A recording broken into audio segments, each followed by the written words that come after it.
You're listening to the Jets Factor on SoundCloud.com and the Grandstand Sports Network. Third down snap. Sanchez in the end zone over Arrington, and touchdown, New York, Santonio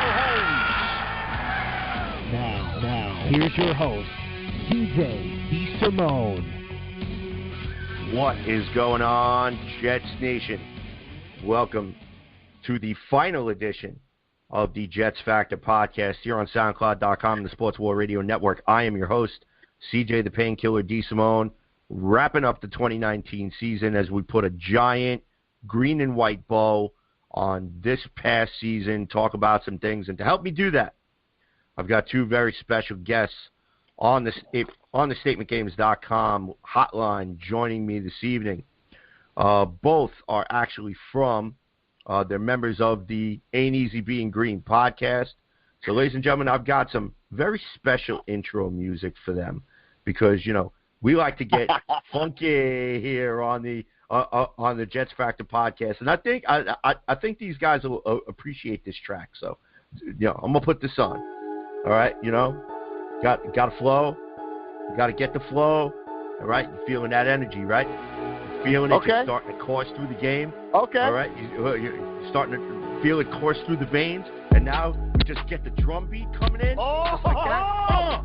All right, ladies and gentlemen, let me introduce Mr. Keith Farrell and Mr. Michael Lagares from the A.E.B.G and Green podcast. What is up, gents? How are you today?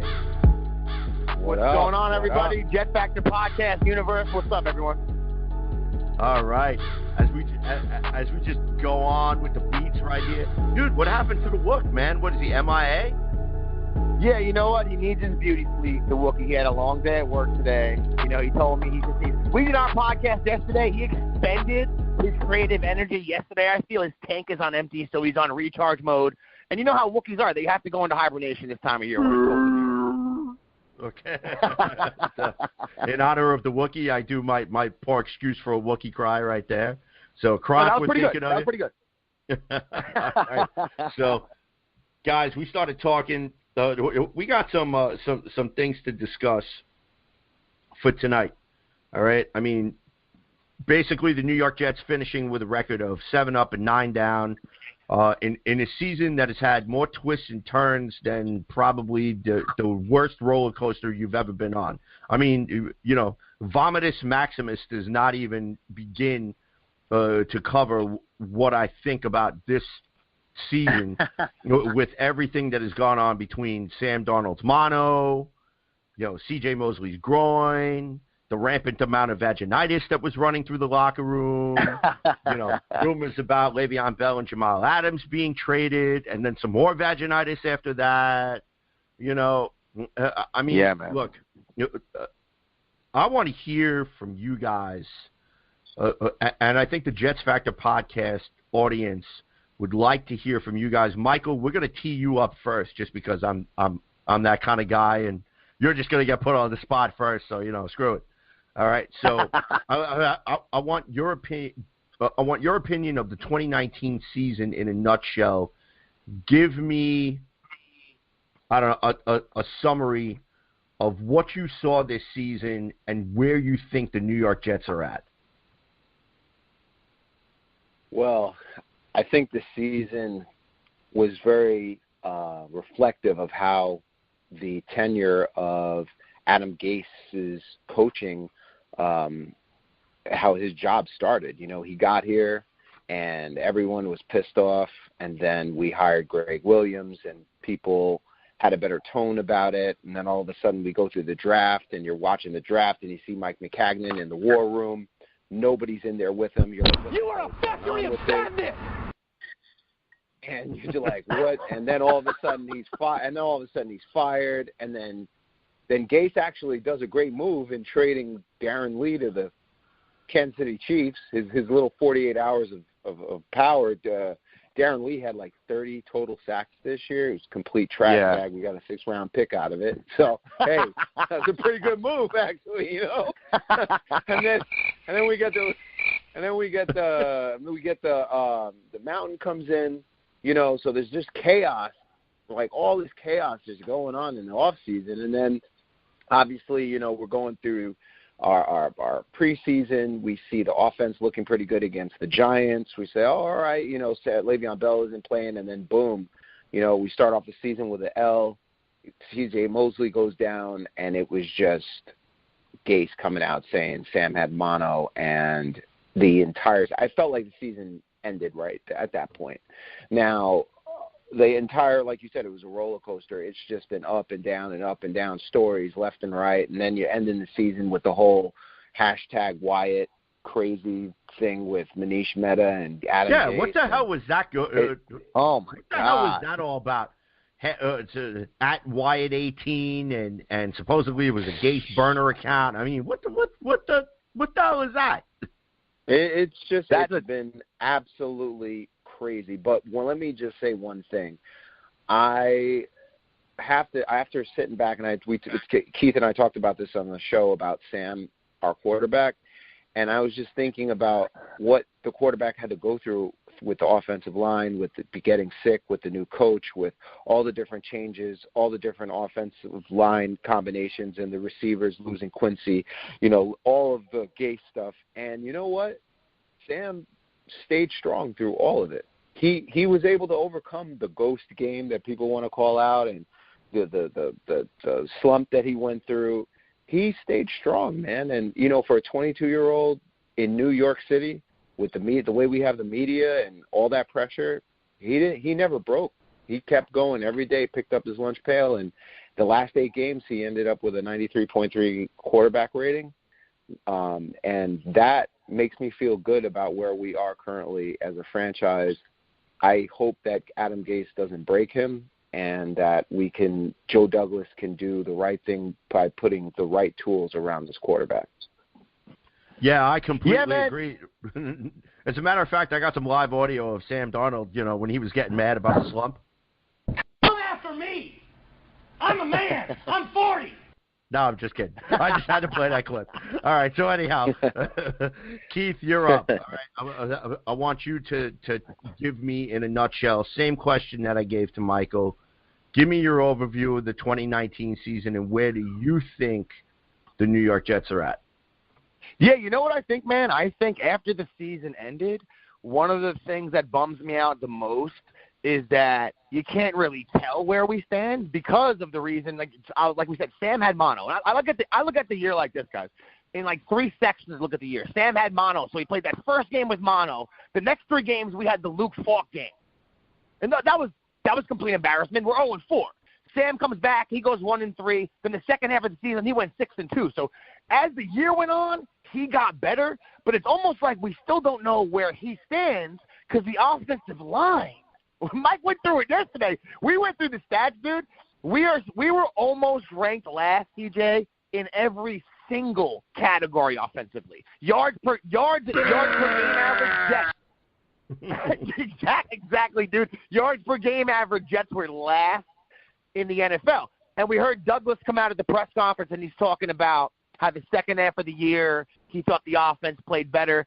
And even though the record was better, you know, we played some easier teams, and you can't make excuses. You play who you play. 6-2 is 6-2. The only other team that went 6-2 the second half of the year was the Ravens. So you can't just say, all right, it's not a big deal just because the schedule was a little easier.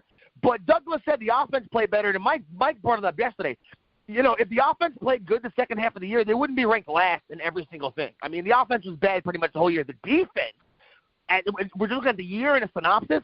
If you look at where we started off, if you look at CJ, how far the offense set them back for the first, say, 4, 5, 6 games, how bad the offense was. If you remember, time of possession, teams had the ball the whole game on us. They still ended up finishing second in the league rushing, 7th overall in yards per game. That's impressive, man. So Greg Williams really, really earned his paycheck this year. I thought he was a great coach. The best coach we have on our team, I think, is Greg Williams. But the year on a whole, dude, to be honest, a little disappointing because you look at it. We go 7-9. We lost the game to the Dolphins there. Exactly, man. Hit the buzzer on that. We lose the game to the Dolphins. We lose the game to the Bengals. I mean, you think about the games they let slip through their fingers. I mean, we so easily could have won a few here, a few there. If Sam's healthy all year, plays those 3 games. Who knows? Maybe we win 1 or 2 of those games too. But the way I look at the whole season, dude, it was disappointing. But at the same time, if you do look, and I'm never this dude that talks about excuses, but what team had the injuries the Jets had? That's why the defenses, what they were able to do was so impressive because there was so many injuries on defense. But, right. They were depleted in a lot of places this year, but just disappointing to me 2019 season overall. Yeah, I completely agree with you guys. I mean, basically the 2019 season was just an incredible roller coaster. And I think it was both physically and mentally exhausting for the New York Jet fan base because we saw this team go 1-7, then the Fire Adam Gase campaign came out, then just the really bad losses after getting embarrassed on Monday Night Football 33-0 by the New England Patriots in a game, in my opinion, that I felt like was a get-right game for the New York Jets, which was heading down to South Beach, playing the Miami Dolphins. They still had not won a game this season. And they absolutely went down there and played completely uninspired football. And it really started to look like Adam Gase had lost the locker room at that point. Now, look, I make no bones about it. You could go back and listen to past episodes of the Jets Factor podcast from the friggin' Patriots game on. All right, and I'm talking about the second Patriots game where, I was very angry with Adam Gase. I was very angry with the fact that he was getting, persnickety, so to speak, with the New York media and like acting like his shit didn't stink when your offense is going out there and putting out a complete goose egg, and then your franchise quarterback is overheard in microphones on the sideline saying, "I feel like I'm seeing ghosts out there." So, and the problem was that I felt like that Gase did not do enough to address that or to help Sam Darnold. But in Sam Darnold's defense, let's take a look at what he's had to deal with this season. There's been 11 different starters on the New York Jets offensive line. 11. Okay, which means that Sam Darnold has played behind 9. Not 1, not 2, not 3. 9 different starting line, 9 different offensive line starting. It's from day one. Okay, so which means that the same 5 guys that lined up for the offensive line on week 1 were not the same 5 guys that lined up in week 16. It was a completely different cast of characters. It was almost as if the entire offensive line had been completely gutted and run over. Thankfully, a lot of people criticized the Alex Lewis signing. Some people criticized the Tom Compton signing. Thank God for those two. All right, and then we had some other dude. I think his name was Chester McLaughlin or something like that, who played like the last 2 weeks of the year. I mean, I had never heard of this dude until I was like, "Who the hell is this?" Like, what, they find him pushing a pencil card on Canal Street or something like that. But I mean, they were signing guys that came in and, believe it or not, performed adequately enough, to help keep Sam upright, and in which, contributed to Sam getting better this season, believe it or not, although his stat sheet doesn't look like it. But if you take a look at his QBR, take a look at his completion percentage, take a look at his touchdown to interception ratio, he definitely did improve from last year. Yeah, now, no, sure. My biggest fear is that I can't really say my biggest fear, because my biggest fear was realized, was that they really did not address the offensive line the way they should have this season. And we have Mike McCagnon to thank for that. And I'm sorry, anybody who's going to be a Mike McCagnon supporter, even those that are still beating their chest, I'm sorry, go bang your head against a friggin' wall. Okay, because you know what? Mike McCagnon, for 6 years, criminally neglected this offensive line, and he thought that DeBrickashaw Ferguson and Nick Mangold were going to be around forever, and then he did nothing to address the situation. The problem with Mike Cagnon is he never had a vision. He came in, he tried to get players right away, signed Revis, Fitzpatrick, Decker, Brandon Marshall, let's do all this stuff. Or it wasn't Decker, it was Brandon Marshall, and try to win right away. And they won 10 games, and then they ended up falling to pieces. And then he tried to start over with a rebuild, and he thought, I got DeBrickashaw Ferguson, I got Mangold. They're already on the roster, so he never really tried to draft there. He tried to draft at other positions. He took Darren Lee. He took players that really weren't at premium positions, and now it's come back to bite us because we don't have any talent where the talent is needed, right? So yes, Mike Maccagnan definitely did hurt us. But I think Joe Douglas does have a vision, and I think that's going to be the difference between Mike Maccagnan and the current general manager. We hope that he has a vision, but let me just say this. When I look at all the Jet coaches and GMs throughout, going all the way back to Bill Parcells, I don't remember the last time there was a coach and a GM and a quarterback that were all on the same page, all playing to the same tune, all synchronized together. Right. What's that word you like to use? Come on now, brother. Break it out for me. Synchronized? Is that nope. Or nope. I don't know. Synergy. Synergy. How many times did we talk about this in the off season, dude? There's no synergy. Yes. There's no clear direction. They start down one path, and then in the middle of that path, they go and they change direction. And that's one thing I've always said, that the New York Jets and their front office, they needed to pull their heads out of their asses. And I know Keith's over there chuckling, but he agreed with me, especially when I went off on your podcast about it. So one of the things that I'm not seeing with this front office is like that lack of, we really don't know what we're going to do, and we really don't know what the direction is. Joe Douglas came out and said that offensive line is number 1, number 2, and number 3 priority. So, if for him to come out and to publicly say that, we're going to go through that when we talk about the end of season press conferences. I don't want to spoil too much for our listeners, but the point I was trying to get to, CJ, was that you had Eric Mangini, you had Tannenbaum, you had the Brett Favre and the quarterbacks. You never really had anything together. You had Rex Ryan, you had Mark Sanchez, you had Tannenbaum, and there really wasn't, Rex Ryan wasn't a quarterbacks guy. You never really had a full synergy there. And then, of course, Todd Bowles and all the rest. But now you have Adam Gase, who weekly sits with Sam Darnold. So supposedly they sit together and go over plays and they talk together all the time.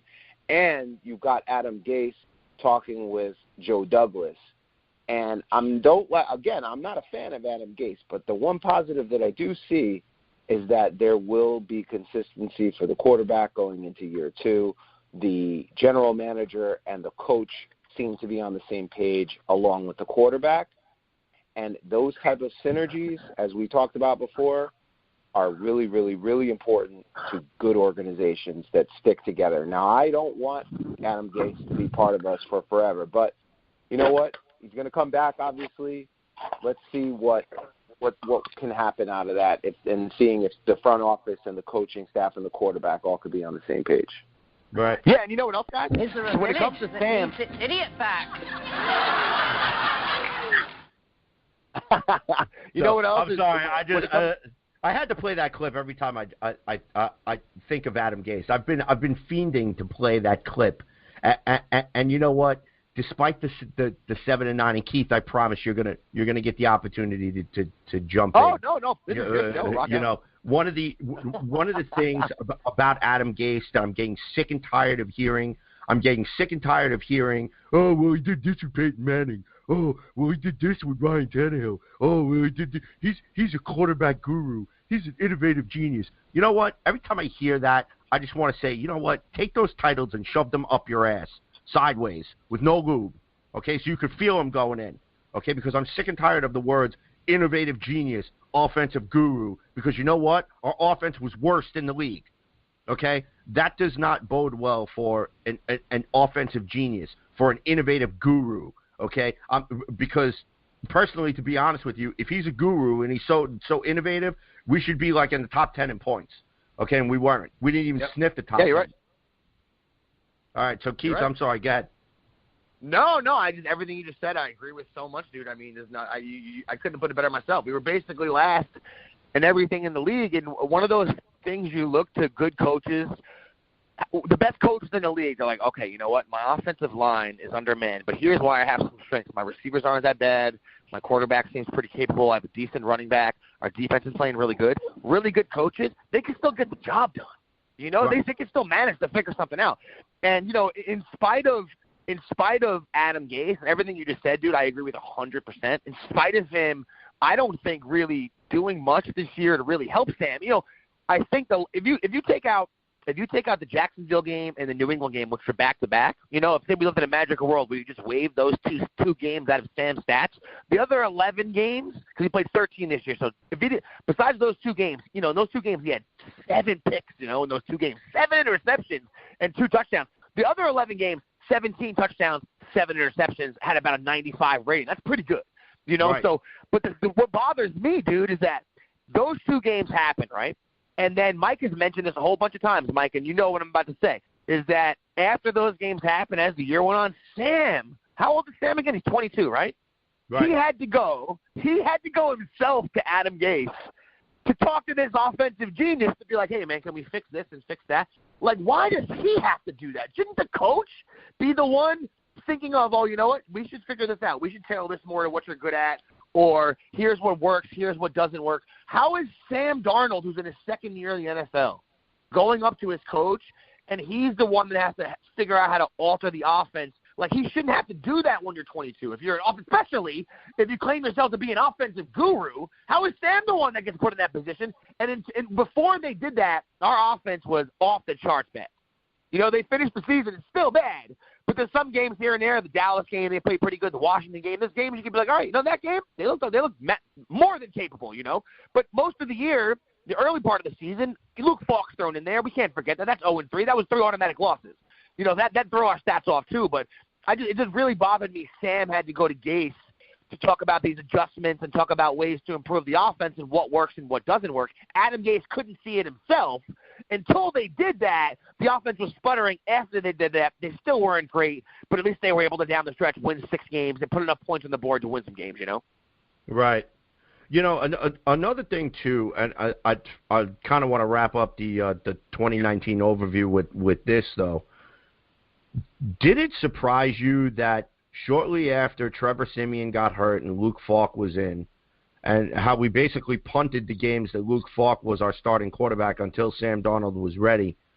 Why do you think that Tannehill, not Tannehill, why do you think that Gase and Douglas did not go out to try to acquire another quarterback? I mean, I know that we ended up getting David Fales or whatever the hell his name is, or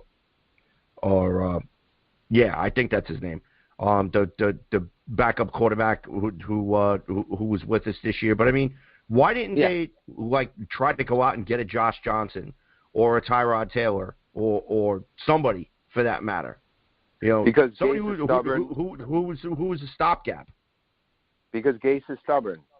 Gase wants the players that he wants to run his system, and that's why we had Luke Falk, and he didn't want any other quarterback because he thought Luke Falk knew his system better than anybody else out there at the time, and that was his choice. And again, this is my biggest problem with Adam Gase. We've talked about it on our show. Adam Gase is insecure because he only believes that his system will work, and he won't adapt to other players' strengths, and he needs to have players fit within his system, which is why Lev'eon Bell has been struggling, which is why they never used Ty Montgomery the way they could have used him, which is why we had all this talent all over the roster that was never really utilized because it didn't fit what he wanted. So, in short, Gase being stubborn is your answer, in my opinion. True. Yeah, it's like, you know what it reminds me of, Mike? It reminds me of Phil Jackson in the triangle. Remember Exactly. Phil Jackson's like, I don't care what players the Knicks have, Jeff Hornacek, you're going to run the triangle. And Hornacek's like, bro, that was 20 years ago. You know, like, you can't – what good coaches do, what good teams do is, like, here's the squad I have, here's the talent I have. I want to see what works best for us and where, you know, what works for us to be successful, no matter what it is, and it might change from year to year, and we're going to work with that instead of trying to force, you know, that square peg into the round hole. Mm-hmm. All right, so that's actually going to segue into the next topic for today's show. Keith, we're actually going to start with you on this one. What are the areas of need and areas that the Jets need to improve for this offseason going into the 2020 season?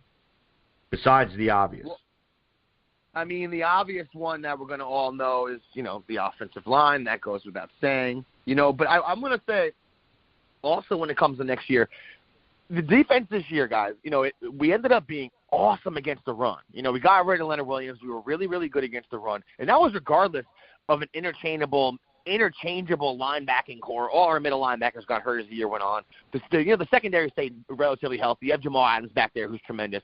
But we did not have a pass rush. And how long has this been going on? I mean, I can't remember. We talked about it, CJ. We talked about it. We were on your podcast one time. The last player. Now, Jordan Jenkins had 8 sacks this year. Jordan Jenkins is a good player. We might lose him in the offseason this year. But Jordan Jenkins, a lot of those sacks, and I'm not hating on Jenkins at all, but it's not like, Jenkins is a force teams are scheming against that they're worried about, and, he's an amazing pass rusher. Every single year you see him get 7 or 8 sacks. He's a great player. But we haven't had a force that can rush the quarterback probably since John Abraham. That's how far back of a singular player other teams were like, if we do not scheme for this dude, he's going to get to our quarterback. And, we've had good players. We've had Sean Ellis. He was a good defensive end. He was there, the same time as Abraham also. And we've had good players on defense. But, dude, we don't have a guy that can get to the quarterback. Jamal Adams did a pretty good job this year. He had about 7 sacks, I think. But you know what I mean? Like, we're not going to say the obvious. Obviously, the offensive line. The whole world knows that one. But for me, separate from the offensive line, I would say just getting a pass rusher. That's our biggest glaring hole, that if we had that on defense, in addition to the way, even though the names aren't the best known names, secondary probably played better than we all thought they played when we come into this year. And second against the run in this league, I mean, that's nothing to sneeze at. That's pretty good, man. So if they actually had a guy that could get to the quarterback, also a singular player or two, I mean, that could take our defense in 2020 up to the next level. All right, Mike, you're on the clock. Go for it. Yeah, I definitely would agree with Keith. Edge is going to be an issue. But I look at our defense. Our defense was ranked 7th in the NFL. I know, right? Greg Williams, incredible what he was able to do without any major pass rusher, with a makeshift linebacking core, incredible. So the way I look at it, we need help mostly on offense. And obviously we know the offensive line is the biggest issue, but Robby Anderson is probably not coming back. Just being honest, he's not. He's going to go get that money. I understand. God bless him.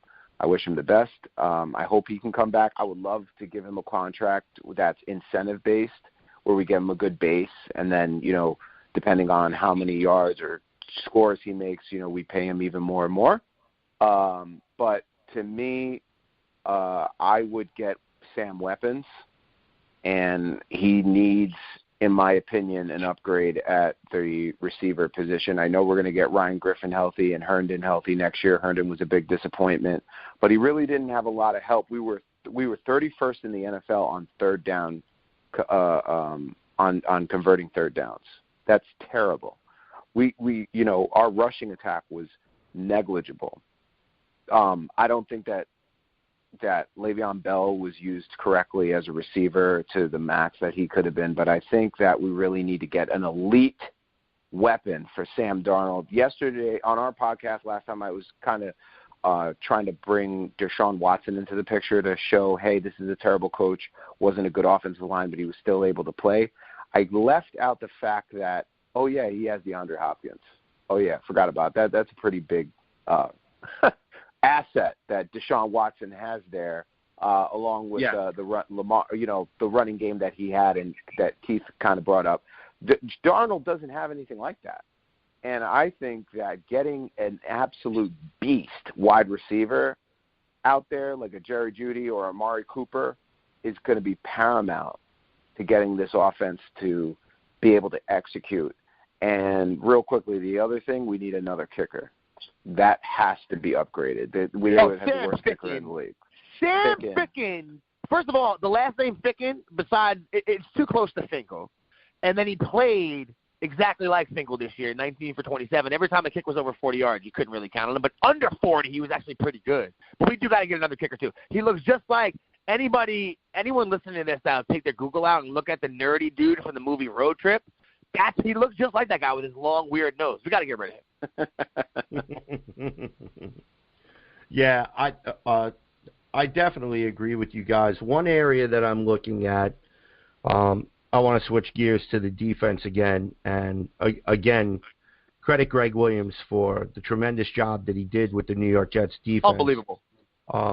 If he does not get Defensive Coach of the Year, I completely think that the balloting is rigged. But one of the positions that I definitely have my eye on that the Jets need to upgrade is obviously the cornerback position. Darryl Roberts did not do what he proved that he is not an NFL starter.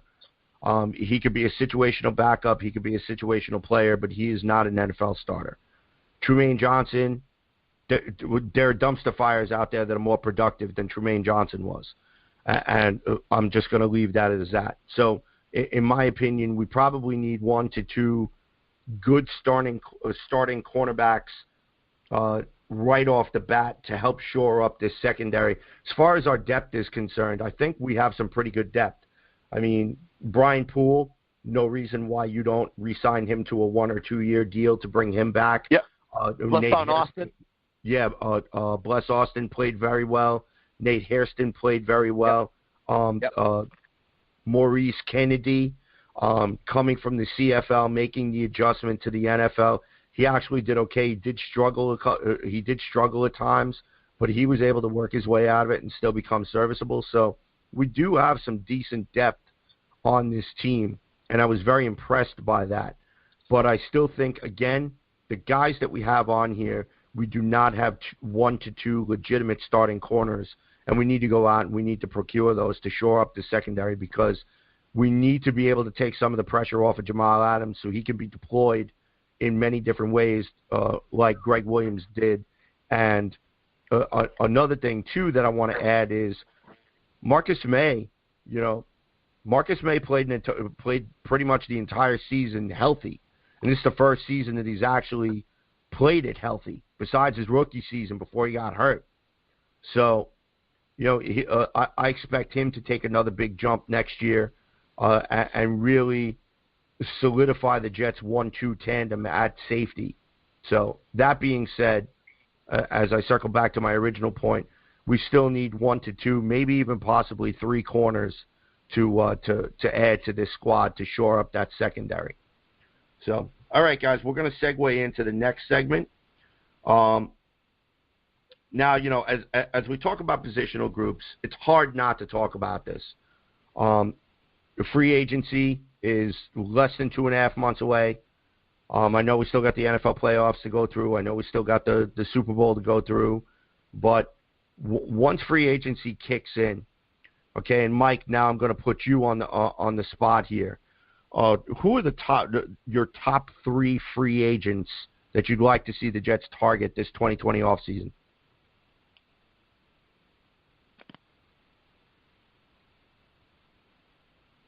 Mike, did I lose you? Sorry, I was on mute. I apologize. No, no worries.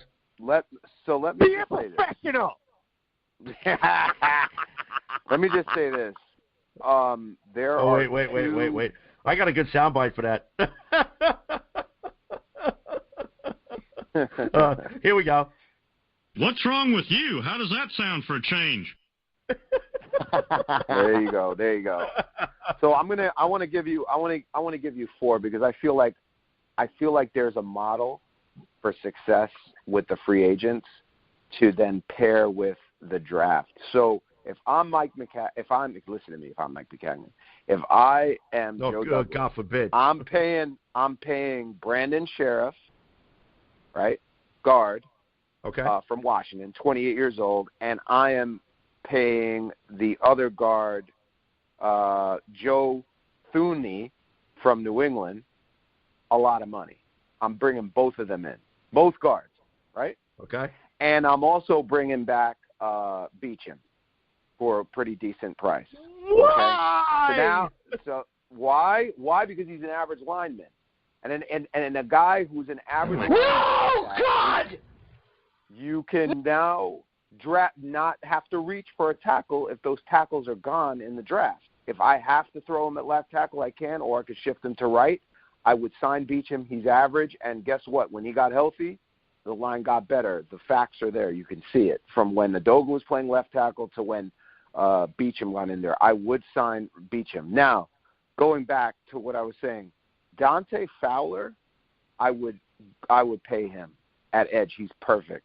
He had 11 sacks, I think, this season for the Rams. He's 26 years old. I think he's the exact missing piece that we need for edge, Dante Fowler Jr. Okay. And from cornerback, I would look at guys like James Bradbury or the cornerback from the Dallas Cowboys, Byron Jones. So Byron Jones, get me Byron Jones, get me Dante Fowler Jr., and go get me those two guards, and I'll be very, very happy. Interesting. Okay. And then supplement in the draft. You get a left tackle, you go get Jerry Jeudy, and then you fill in the rest of it there. That's what I would do. Okay. I could, you know what? I could live with something like that. I really can.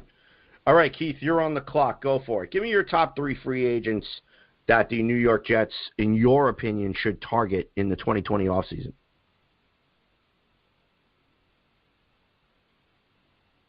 And Keith, did we lose you? Yeah, is he on mute?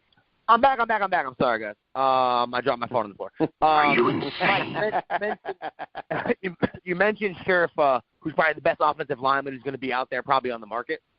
There's not that many good offensive linemen that are going to be free agents, so that might be they might have to go through the draft for that. So when I'm looking at free agency next year, because we will have about $55 million, a couple guys I'm going to throw at you two dudes that are unrestricted free agents. One of them is Jadeveon Clowney. I know the Seahawks traded for him, but he is going to be an unrestricted free agent. So I don't know if the Jets have the money to do that or if that's something that sounds like completely ridiculous, but who knows? We do need an edge rusher, so that's something that could be, a home run. And also another guy, Mike, when we're talking about the secondary dude, Talib is also going to be an unrestricted free agent. Aqib Talib. He didn't play this. Well, he did play this year. He's kind of forgotten about. Good cornerback. Maybe won't have to sign him for $15 million or any top money. That could be a good guy to fit in with Greg Williams. He's a Greg Williams type of player, kind of a perfect fit for what Greg Williams does, the type of defense that he likes to run. So I like Talib a lot too, man. And then, I do think the Jets are going to trade Lev'eon Bell. I don't think he's going to be a Jet next year. I don't think that's how would they do that? How could they? I would, but how? He's got too much money on him. What do you mean how? What are you talking about? They could either cut him or trade him. He's owed Mike, the money. So hold on a second. We were just on our podcast yesterday, and what did Adam Gase say when he talked about Lev'eon Bell? What were his comments? Were they comments that make you think he's going to be on the team next year? They're the complete opposite of that. So if you just read what he said, I know they could say they cut him. It's $14 million, right? It only costs $3 million against the cap. So they could either cut him, save $11 million still, which is the last option possible, or you trade him to a team, you pay 40% of the contract, they pay the other 60%, and you still save money. So either one of those could be a reality easily. Dude, don't worry about the contract money. The guaranteed money is what you have to worry about more than the cap hit. But Lev'eon Bell, I just don't see him. That's why I'm going to say there's guys out there like Drake, other guys are going to be running backs the Jets might look at, because I don't think that Gase values the running back position, the way that other teams do or other coaches do. Even when he was in Miami, he didn't seem to do it. And his comments after the season, bro, were like, there was, Mike, you said it yourself. They were kind of startling the way, like, it's almost like either he means that dude and Bell's gone, or the other option is Gase just is a complete moron and is a horrible coach and is going to keep him and said the dumbest possible things if you want to inspire a player to have faith in you as their coach. You know what I mean? Yeah. Interesting. Okay. Yeah. Yeah. Man, this is tough. I mean, because the Jets have so many positions of need, but I think I'm kind of along the. I think I kind of have a vein in between the two of you. Now, I do agree with Jadeveon Clowney. He is somebody that I would love the Jets to pursue, because that would definitely answer our question. Either he or Dante Fowler Jr., both being unrestricted free agents this offseason, would definitely address the issue of pass rusher that we so desperately need on the defense. So I do like that. I'm also going to throw another name out there. I actually got 5 guys on my radar. So I'm going to throw a name out there, and I know you guys are probably going to be like, huh? But Kyle Van Noy from New England. You know, he's 29. You could probably get him on a 2 or 3 year deal. He's the type of aggressive player, big player who plays over the middle, who I think that Greg Williams could actually use to kind of give teams fits, not only running the ball, but also creating some of that interior pressure on the quarterback. Now, he's not a designated pass rusher, but he has been very serviceable in being deployed the way Belichick likes to play defense in New England. He's had his ability to go out there, to be deployed, to get his pressures. So he's somebody who I wouldn't mind targeting. All right, so now that being said, you know, obviously the most pressing need being offensive line, the guys that I have my eye on is, of course, I have Jack Conklin out of Tennessee, Joe Thuney, who's a guard out of New England. I like him, and also, what the hell is his name? Mike mentioned him before, Brandon Scherf, the guard out of Washington. Now, these guys are relatively young. You know, Brandon Scherf is 28. You could probably get him on a 2 to 3 year deal. Conklin is 26. You could probably, again, get him on a 2 to 3 year deal. Thuney, again, 27. Maybe get him on a 2 to 3 year deal. That's a pretty good nucleus right there, in my opinion, to start rebuilding the offensive line. Sure. Yeah, so, no, I think the guards are huge. I think the guards are huge. I would pay the guards, and like I said, bring Beecham back, and then then go after the rest of it in the draft, center and left tackle or another tackle. You can do it. He can do it, but you're going to have to pay up money, and the most of the money I would absolutely target protecting Sam and then getting weapons for Sam, and like you said, from defense, getting edge, corner back help is going to be key to taking that defense from being good to being elite. And I know that if we get the right pieces with what we saw, that Jet defense could be one of the best defense in the NFL. With a C.J. Mosley and an Avery Williamson, imagine a Dante Fowler or a Jadeveon Clowney, along with a older Quinnen Williams and Kyle Phillips and Fadu Kasi and Henry Anderson, right? And we bring back Jarrett Jenkins, and you got the best safety duo in the NFL, and then you got Byron Jones, and you got Blesson Austin and Brian Poole. Oh, get out of here, son! That defense will be. And who's our boy Keith, linebacker, who got drafted? Who, Burgess? Fifth. No. Our boy Burgess, who got Brandon hurt, Copeland, the rookie. No. Who do you right now? Cashman from Wisconsin. Blake Cashman. Yeah. We're going to have him back healthy. What? That defense could be nuts. Oh, I guess it's sad that the defense gets you excited, but the offense got so much work on the offense side. Mike mentioned the stat yesterday when we were talking. He said that the Jets' offensive line, basically, they gave up the least amount of space and time on their blocks when it came to the running back. So by the time a Jets running back got the ball and went to make their run, our guys had basically already given up someone getting to them. Our running backs had no time to do anything. And then Sam Darnold also was one of the most pressured, if not the most pressured, Mike knows, in the entire league quarterback. He had no time to throw the ball. I think it was last in the league. So they basically failed on all fronts. Even though they got better as the year went on. I'm not saying they didn't. And they were still horrible. Even when they got better, they were bad. So that's how bad they were to start off the season. The first 5 or 6 games, I mean, it was some of the worst offensive line play I can remember in my whole life with the Jets guys. So that's obviously our biggest glaring need. And when it comes to the draft, when it comes to free agency, whatever they have to do, trades, maybe there's a dude none of us are even talking about right now. And they make some trade next year. We got 2 third-round picks. Thank you, Giants. Thank you. But I think I'm on Keith, I'm on your side, though. I think I want Jerry Jeudy. I was looking at some of the tapes last night of these guys, And we do want offensive line help, no question. And if it came down to picking between Jerry Jeudy and offensive line help, I would still probably lean towards protection. But if Judy's on the board and we're picking, bro, that cat and his route running and speed and hands, I see greatness.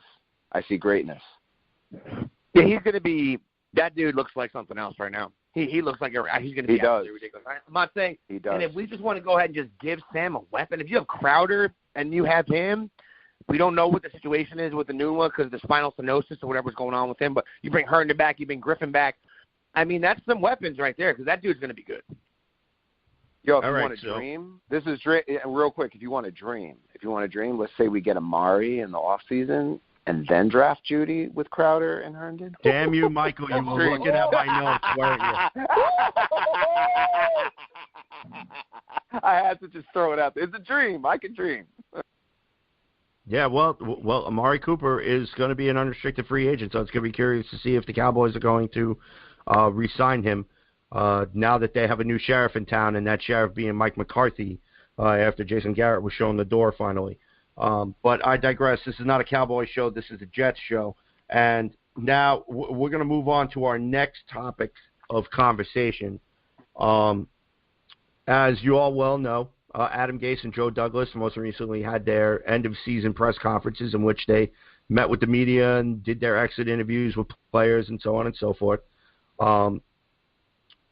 Keith, I'm actually going to tee this one up to you because I'm curious to hear your response.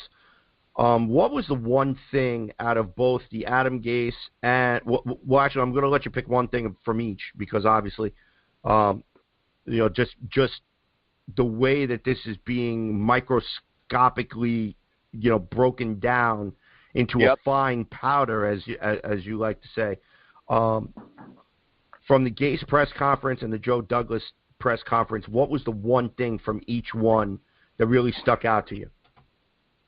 Well, I'll tell you what, when it came to the Joe Douglas part, the thing that stuck out to me the most was when he mentioned that he needs to work on, or they need to work on, as a front office, their communication in the offseason.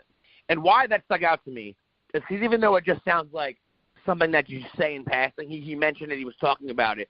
The reason he was brought in here, the reason Joe Douglas is the general manager, we were told, is because him and Adam Gase were going to be on the same exact page, right, guys? We were told, same page, cut from the same cloth. That's why he's here. We're going to make these decisions together, et cetera, et cetera, et cetera, et cetera.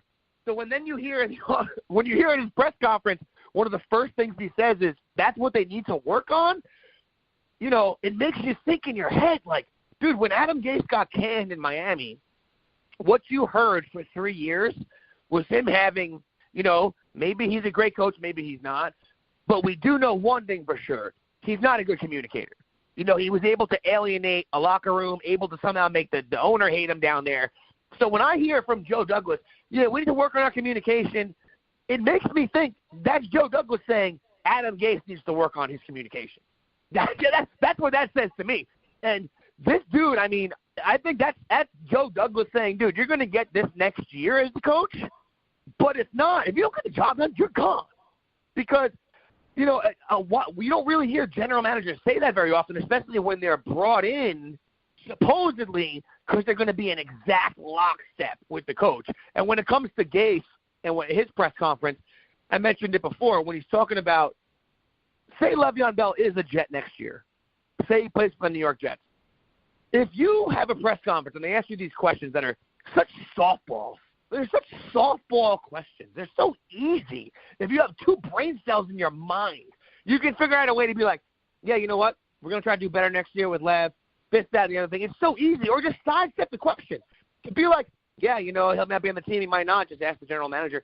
To be so evasive and non-committal to a guy that theoretically, if you change a few things around, have a better offensive line next year, could be absolutely tremendous because all he's ever been in his career is tremendous. And you already, you're trying your best. If he's going to be a Jet next year, you're like, what can I do to make this guy feel like a piece of garbage and that we don't need him? And that's one of the reasons I said he might be gone because he just did not even – if you do – Mike, say they do keep him, what is the thought process for Adam Gase when he said those things? It makes no sense, dude, at all. Yeah, I completely agree with you because, one of the things, I'll get to my comments about the press conference, but I completely agree with you. You make some very, very valid points. And now, Michael, you are up, and I'd like to know, what is it that stuck out between the Joe Douglas press conference and the Adam Gase press conference at the end of the season for you? Well, to just piggyback off of what Keith said, I think Adam Gase just doesn't have any awareness of the situation. You don't want Lev'eon Bell, or let's just say you don't want Lev'eon Bell.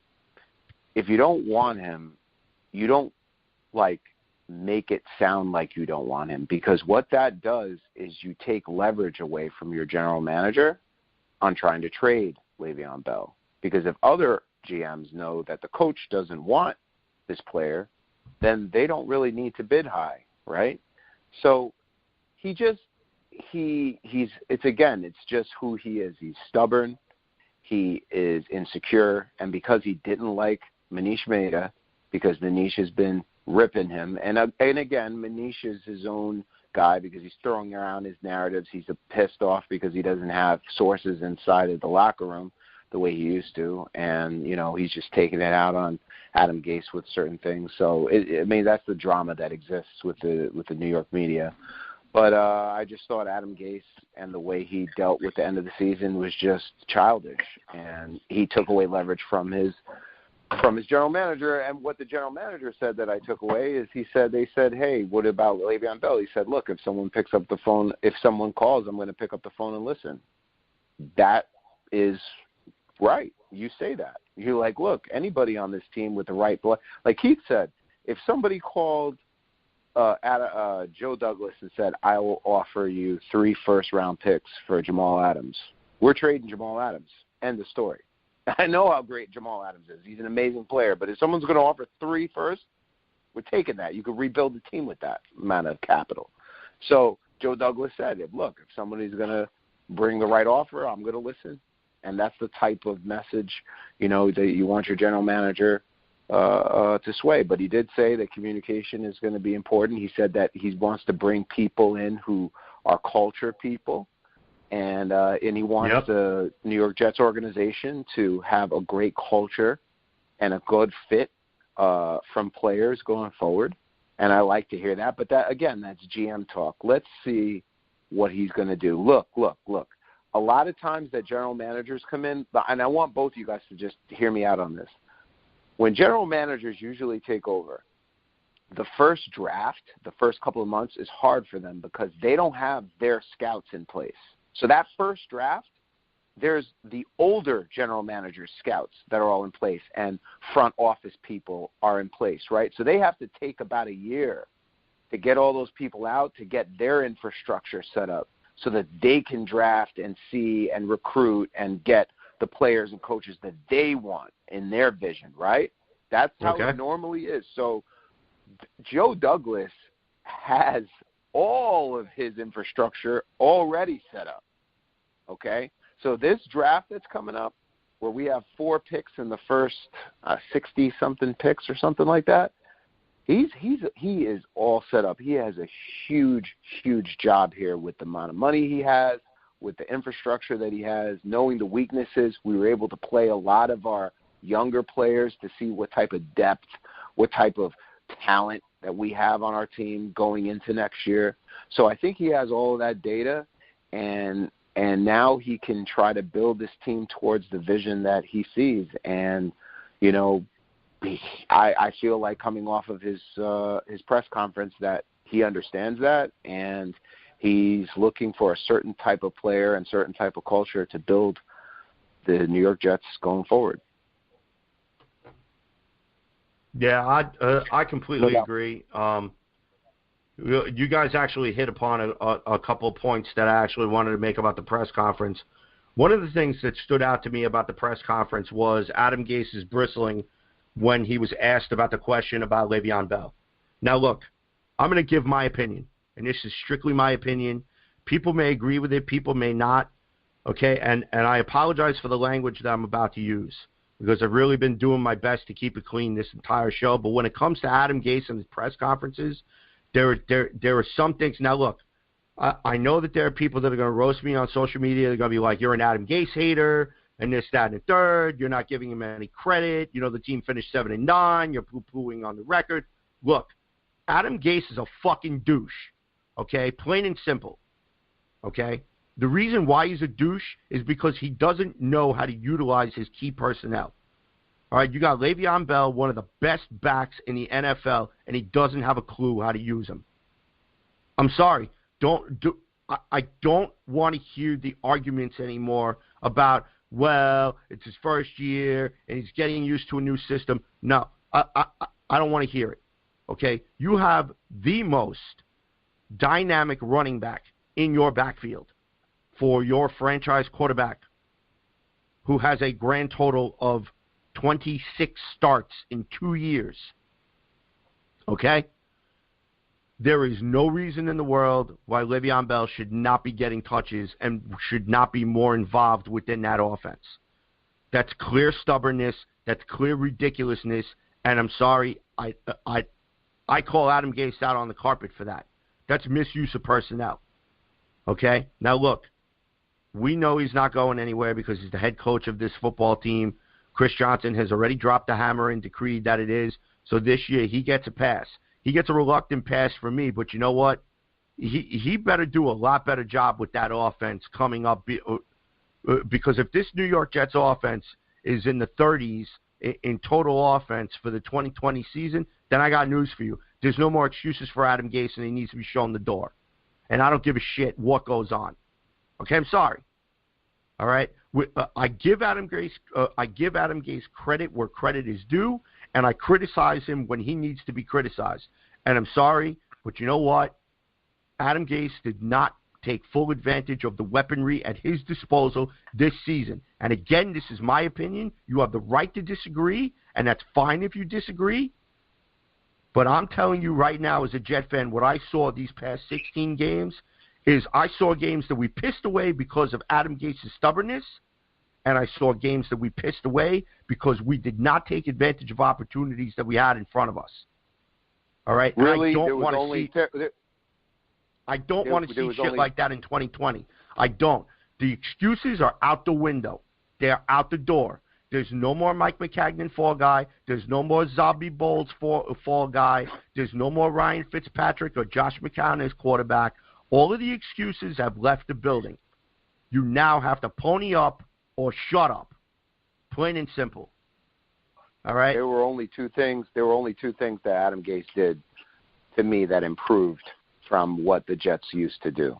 Like big time improved. Number one, the pre-snap penalties that we used to always have. Yeah, like I'll give him that. On the field or whatever. That went down. And the second is scoring on the first drives.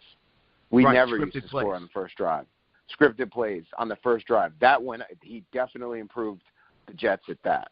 We scored a lot on the first opening drive. Congratulations. Right, I agree with that. But here's the other thing. than that, show me. Right.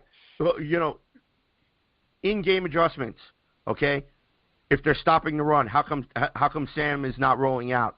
Why are we throwing the ball 40 times a game? I understand that this is a passing league, but the age-old adage still exists for the National Football League. I don't give a shit what kind of offense you run. The run sets up the pass, and defense will win you championships 10 times out of 10. Plain and simple. Okay? The Jets' defense, we don't have anything to worry about. We really don't. A couple of tweaks in the secondary, you get a healthy C.J. Mosley, you get us a pass rusher, and this defense very well could be number one in the league. All right? It's the offense that is the biggest problem because our offensive line is a tub of dog shit covered in a grease-laden dumpster fire where I know Keith is probably underneath the table over there trying to contain his laughter like, oh, my God, he's just going to go off right now. But you know, despite the mass unit of injuries we've had at the offensive line, you know, this team still found ways to put up points. Okay. Now, look, I give Adam Gase credit for some of the play calling that he has, but you know what? He also has to take the criticism when the offense does not go right. Okay? I mean, it's only fair. Okay? If you're the guy calling the shots, if you're the guy who's supposed to be taking Sam Darnold to the next level, okay, and Sam's having issues finding his receivers because he's either having difficulty with the offense, or your receivers are not running the routes, or you're doing a bad job of communicating it, then there's a problem. So, and that problem needs to be fixed. Okay, now I'm going to step away from Adam Gase. I'm going to turn my attention to Joe Douglas. Okay, Joe Douglas, the one thing about his press conference that stood out to me is his praise of Lev'eon Bell, that he wants Lev'eon Bell here. He wants him to be a part of this team in 2020. You know, he acknowledges the man's talents. And not only that, but I'm going to segue into like a 1A and 1B. And 1B is that his sole priority is to make sure that we have a much better offensive line than we did this season. So, and I'm going to call him the task. So, yeah, Joe Douglas is a former offensive lineman, so he knows what it takes, and he knows what he needs in order for the quarterback to be protected. So now it's time for him to put the expertise and everything that he learned under Ozzie Newsome and everybody else that he learned underneath. He needs to now hit the ground running, make those deals, and get it done. Again, no more excuses. I want to put that on a T-shirt. No more excuses with the New York Jets logo right underneath it. Okay? That's what I want. Okay? Because these are the things, as a fan, going into this offseason, I don't want to talk about drafts. I mean, Jesus Christ. Everybody's race starting. Mock draft. Mel Kiper's got a draft. Todd McShay's got a draft. Pretty soon, Mike Gatt's going to have a friggin' draft. Okay, no. I don't want to hear about drafts. Let's finish the Super Bowl. Let's have a little bit of a cooling off period. Let's finish the national championship, or the National Football Championship game, which is next Monday.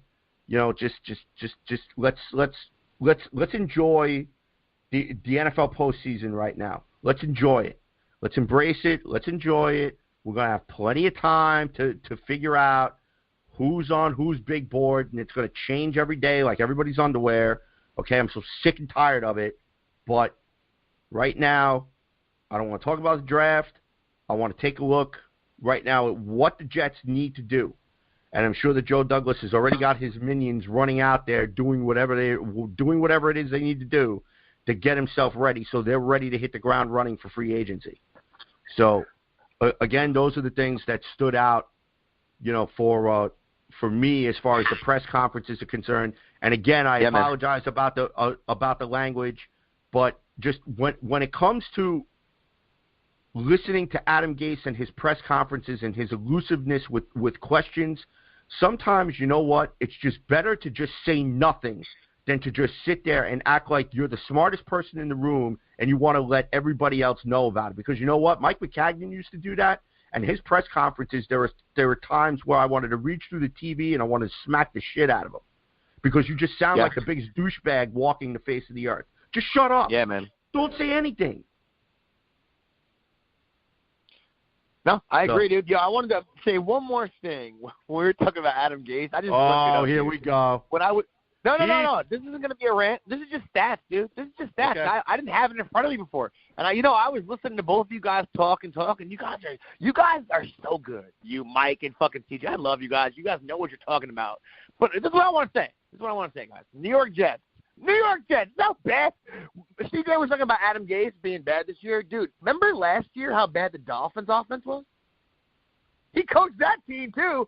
And then this year, the Jets, oh, my God, dude, we were 31st in points, 32nd in yards, 29th in passing yards, and 31st in rushing yards. Like, you can't go – it's almost impossible to be worse than that. So when that's your area of expertise, you shouldn't then, this is my point, get up in front of the media, right, and stand there and be a jerk off. Because what you're supposed to be good at for the how many years in a row, you've been horrible at.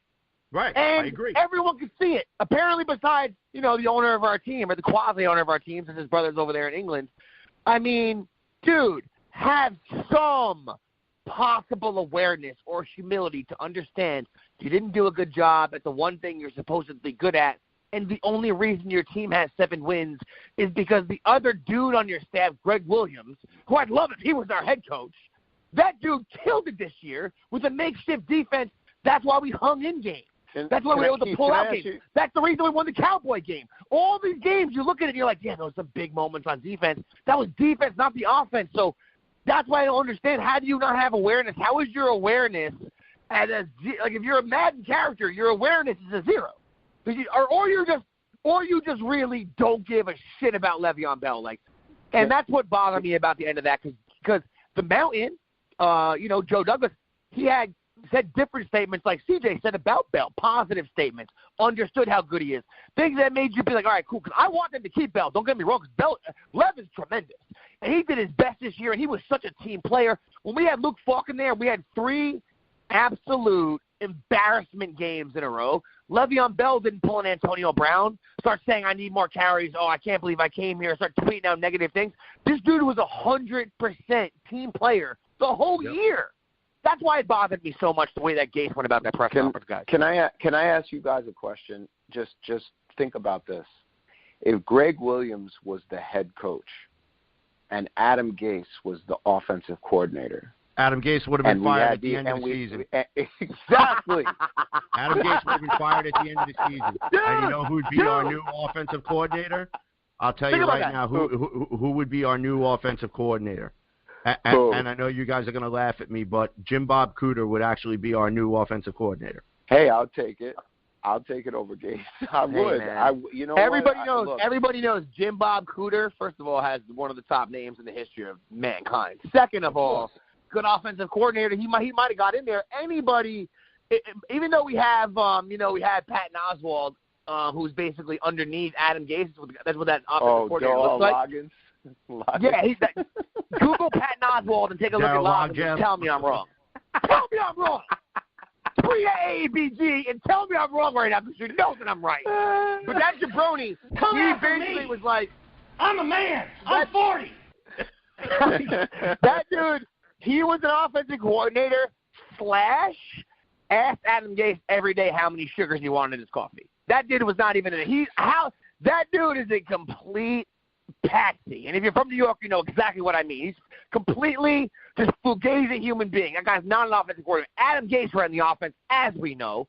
And just like you guys just said, such a good point, man. I didn't even think of that.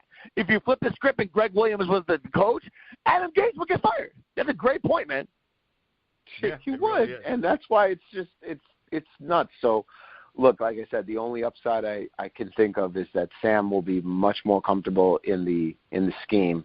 And I'm telling you, CJ, my expectations for Sam Darnold next year is 30 touchdowns, 4,000 yards, and top 15 to top 10 quarterback. And I'm not going to deal with the excuses. And I'm going to be hard on Sam.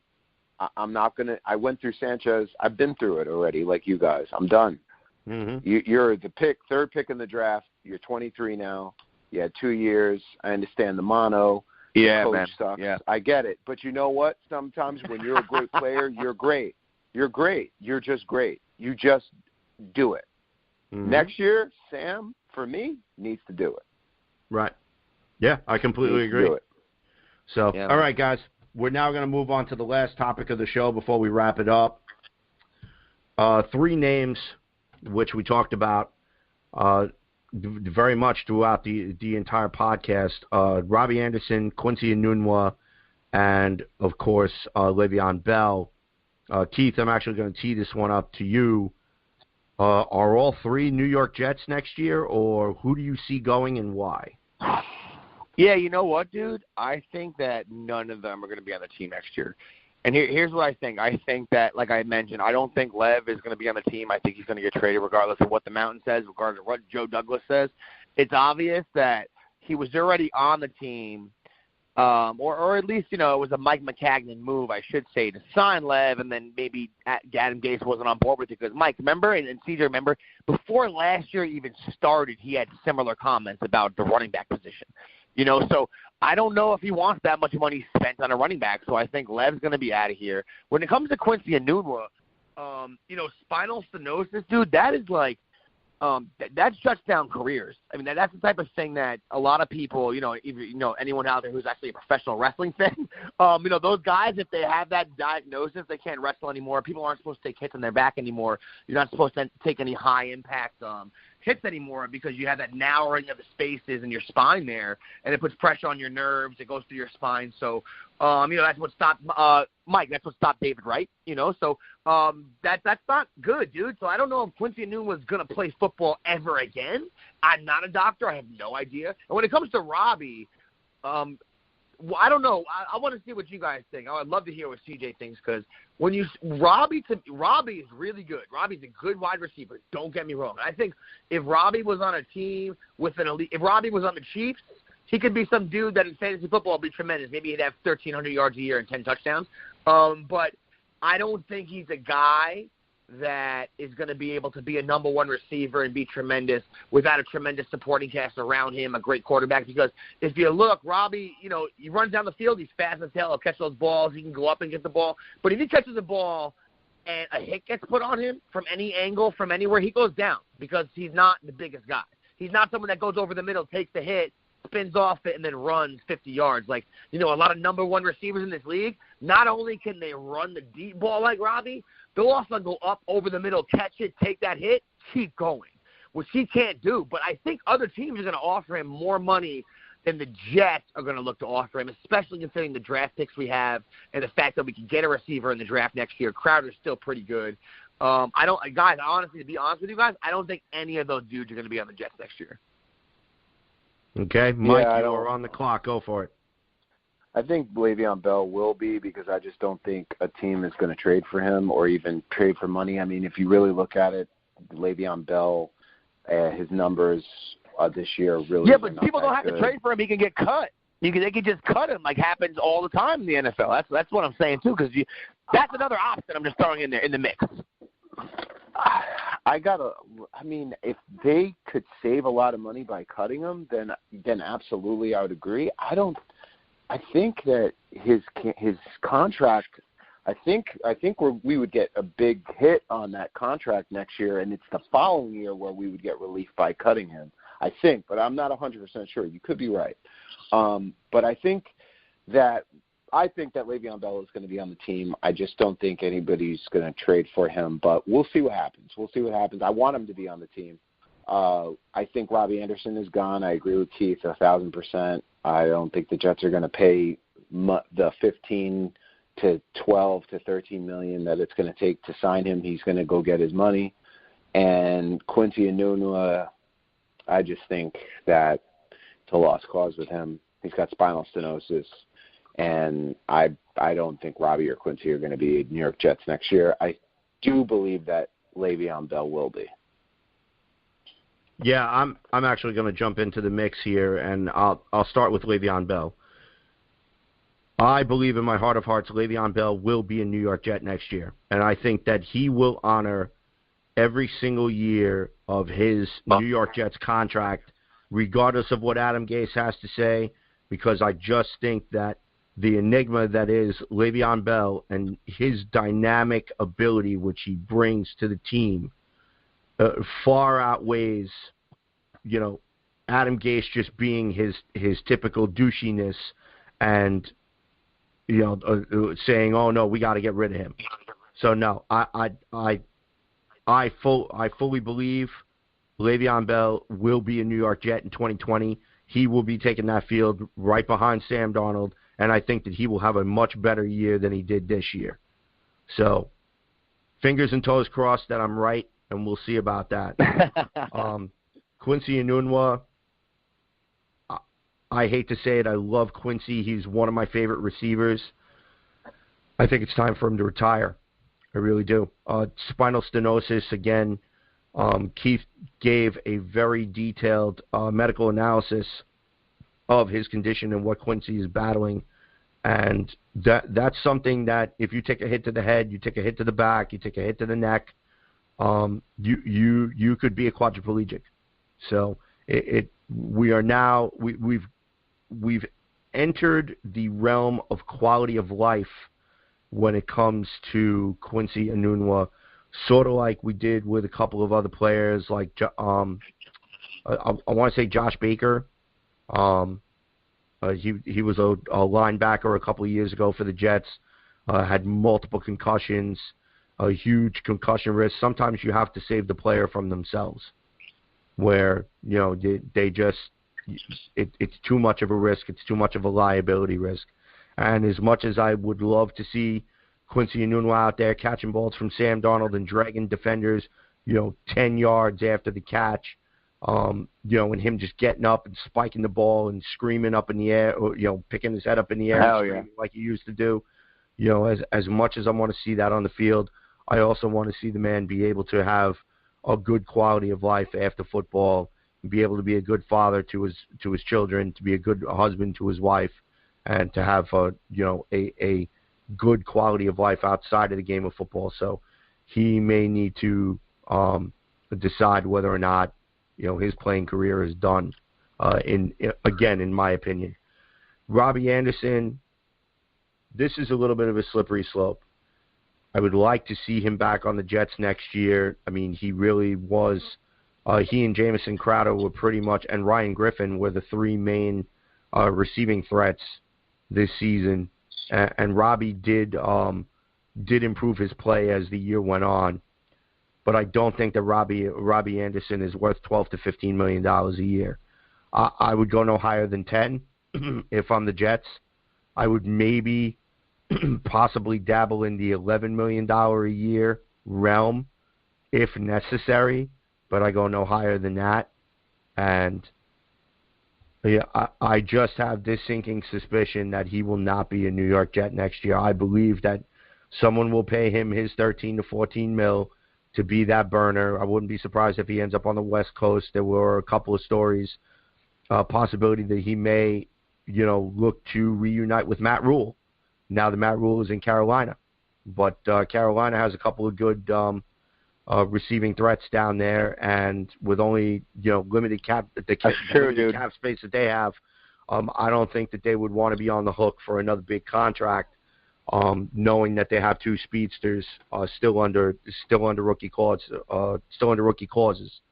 So, yeah, I have a feeling that Robby will not be a Jet next year. It'll be sad to see him go, but hey, he's going to make his money. He earned the right to do so, but who knows? This is a day-to-day league, and things could always change. So, but there you have it. All right. So 100%.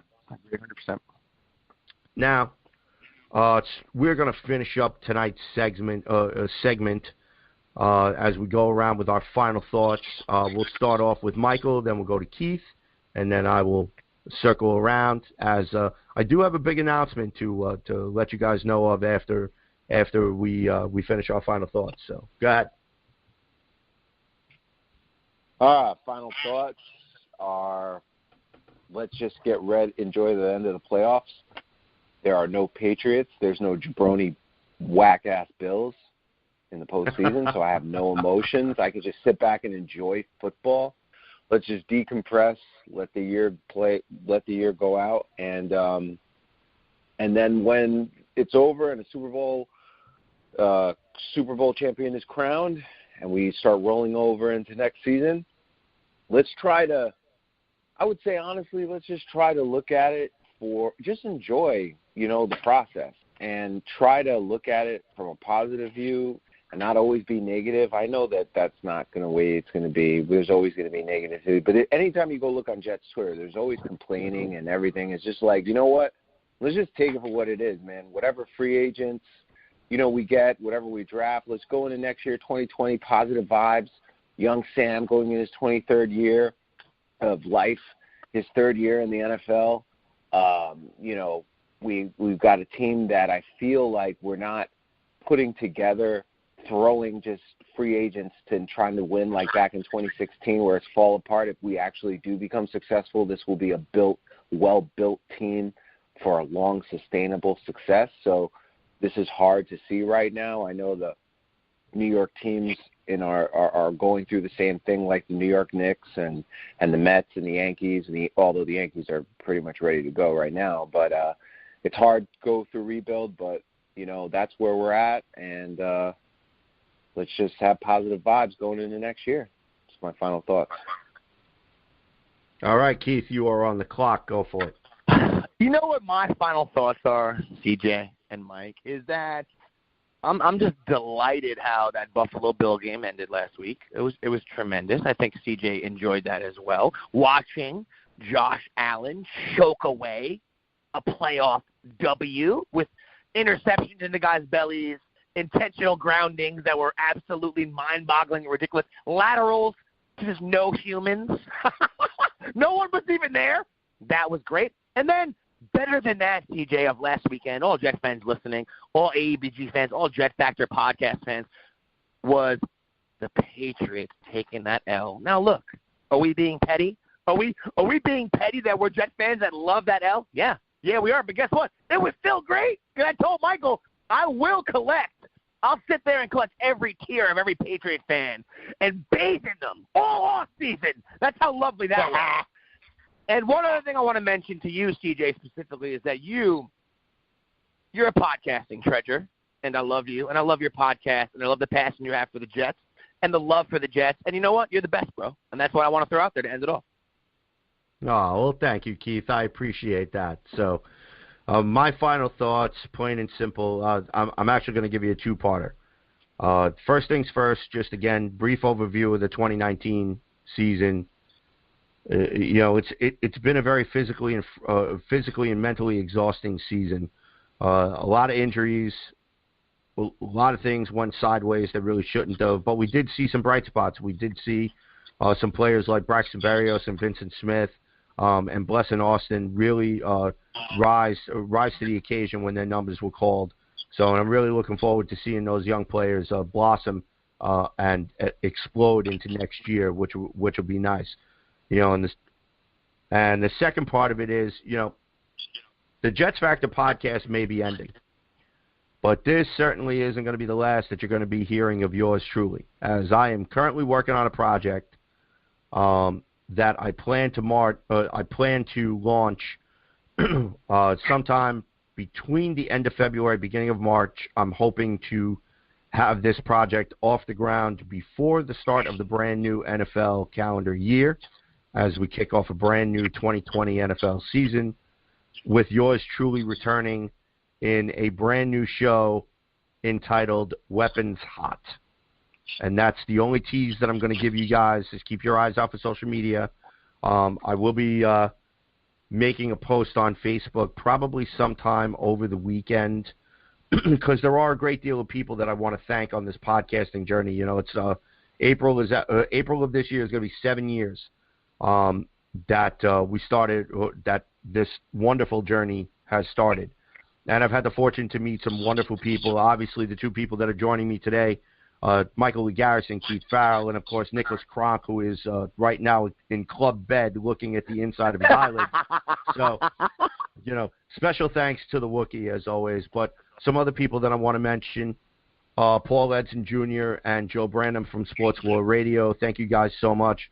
Mark Salino, George Cursor, and Andrew Cox from StatementGames.com, the official sponsor of the Jets Factor podcast. And, of course, they will continue to be our sponsor for the Weapons Hot podcast when that gets off the ground. I can't thank you, gentlemen, enough. I appreciate everything that you guys have done. You guys have a very special place in my heart. Most of all, the guys that were my inspirations for getting into podcasting in the first place. And I hope they listen. I hope they listen. I hope it brings a smile to their face.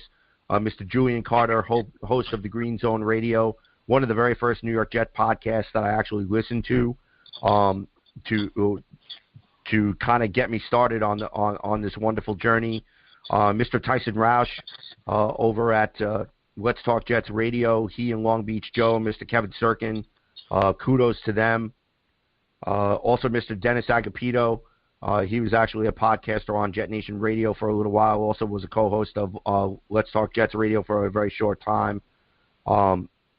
Love Dennis and his insight. His nickname was Numbers.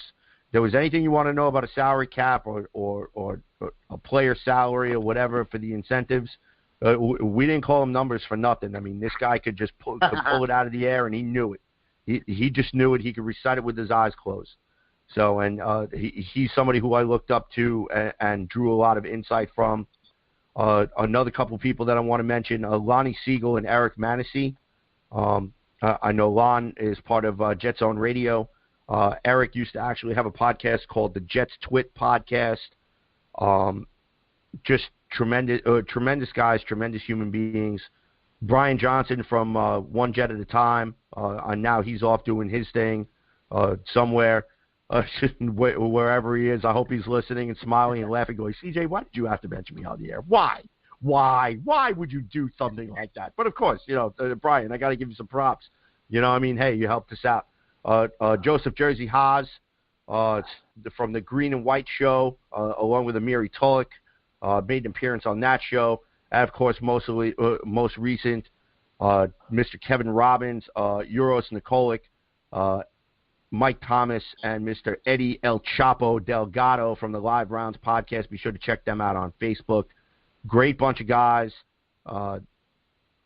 Very special shout-out to Errol Marks on the Worldwide Sports Network.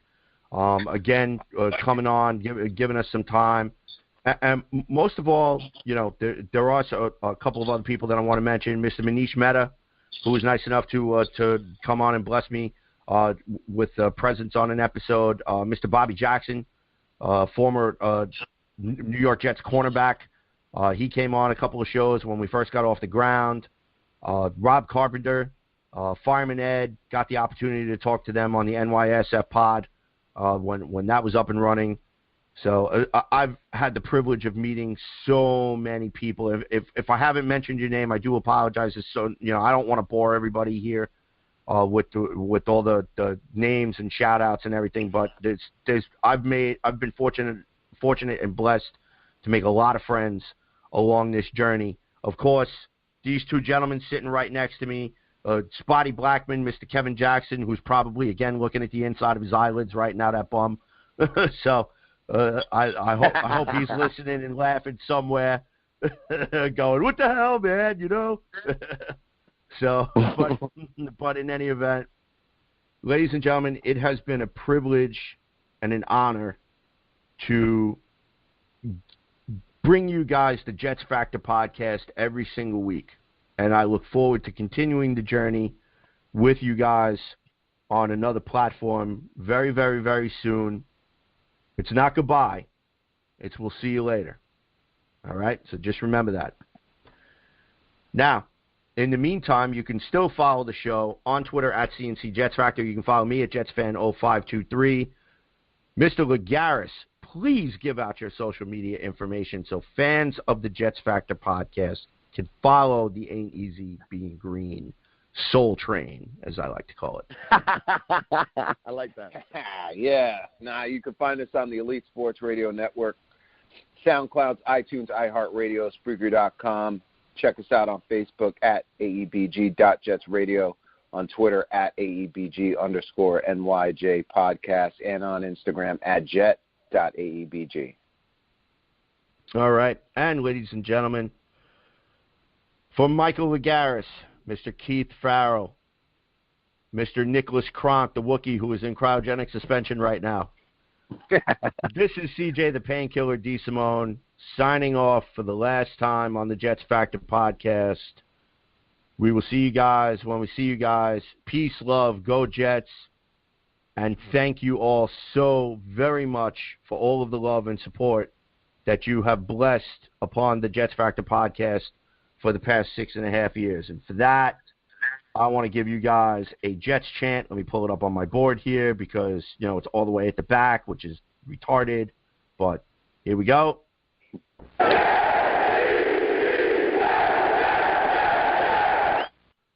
That's all for now. Good night, everyone, and thank you again for tuning in.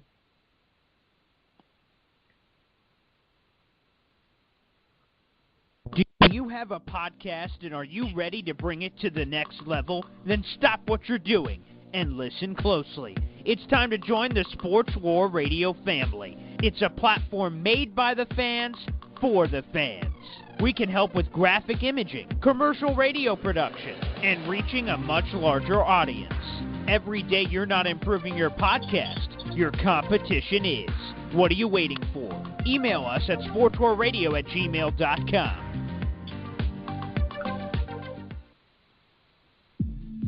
The Jets Factor podcast on the Sports War Radio Network is brought to you by StatementGames.com. Want to take your fantasy game to the next level? Then make your statement. The Jets Factor has weekly tournaments during the NFL regular season that you, the fan, can join in on to win some really cool swag. Go to StatementGames.com and create an account today. It costs you nada, zippo, nothing. And you're ready to join on any one of dozens of tournaments going on in all major sports. So are you ready to make your statement? If so, go to StatementGames.com. Again, that's StatementGames.com.